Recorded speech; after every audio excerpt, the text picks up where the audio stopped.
அந்த பையனுக்கு தெரிஞ்சு போயிருச்சு. அந்த பையன் என்ன சொல்றான், நான் ஃபோன் பண்ணி, நம்ம 2 பேரும் இருந்த வீடியோ எல்லாமே என்ட்ட இருக்குது. ஃபோட்டோஸ் எல்லாமே இருக்குது. நீ உன் கல்யாணத்துல வந்து நான் வந்து இத வந்து நான் கல்யாணத்துக்கு நீ வந்து பண்ண பொண்ணா, நீ கல்யாணம் பண்ண இடத்துலயே வந்து நான் காட்டுவேன் இத. வீடியோ எல்லாமே இருந்து வச்சதெல்லாம் காட்டி உன் கல்யாணத்த நிப்பாட்டிருவேன். அப்படின்னு சொல்லி அந்த பையன் மிரட்டியிருக்கான். இந்த பொண்ண நேரடியா வர சொல்லியிருக்கான். நேரடியா 2 பேரும் போயிருக்காங்க. போய் பார்த்த இடத்துல வந்து, "என்ன ஏன் இப்படி பண்ற? வைக்கிற? நான் வந்து நீ வேணான்னு சொல்லிட்டு மேரேஜ்க்கு வந்து ஒத்துக்கல வைக்கல. இருந்தும் வச்சேன். நீ இந்த மாதிரி பண்ணவும் தானே நான் வந்து அது ஒத்துக்கலன்னு சொன்னபோது, அப்படிலாம் கிடையாது. நீ வந்து என்ன ஒத்துக்கறணும்."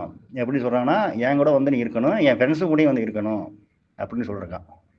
அந்த பொண்ணு இருக்கதெல்லாம் கேட்டு திட்டி முடிச்சு, "அறிவு இருக்கா? இல்ல?" அப்படின்னு கேட்டபோது, "இல்ல இது இருக்கல அப்படின்னா நான் நெட்ல போட்டுருவேன். இதுல போட்டுருவேன், அதுல போட்டுருவேன்னு" சொல்லி மிரட்டி 2 வாட்டி அந்த பொண்ணு சூசைட் அட்டெம்ப்ட் பண்ணி 3வது வாட்டி தான் நம்ம இதுல யூடியூப்ல பார்த்து கால் பண்ணியிருந்தாங்க. "ஐயா இந்த மாதிரி இருக்குது.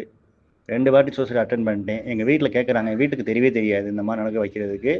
வீட்ல கேட்குறாங்க, பார்த்த மாப்பிள்ளை சரியில்லையா? இல்ல உனக்கு கல்யாணம் பிடிக்கலையா? எதா இருந்தாலும் சொல்லுமா. எதுக்கும்மா சூசைட் அட்டெம்ப்ட் பண்ற வைக்கணும்? நான் இதுவரைக்கும் எதையும் சொல்லலைங்கய்யா. எனக்கு வந்து இருக்கிறதா இல்ல சாகுறதான்னு தெரியல. இத போய் நான் வெளியிலயும் சொல்ல முடியல. கம்ப்ளைண்ட் பண்ண முடியல."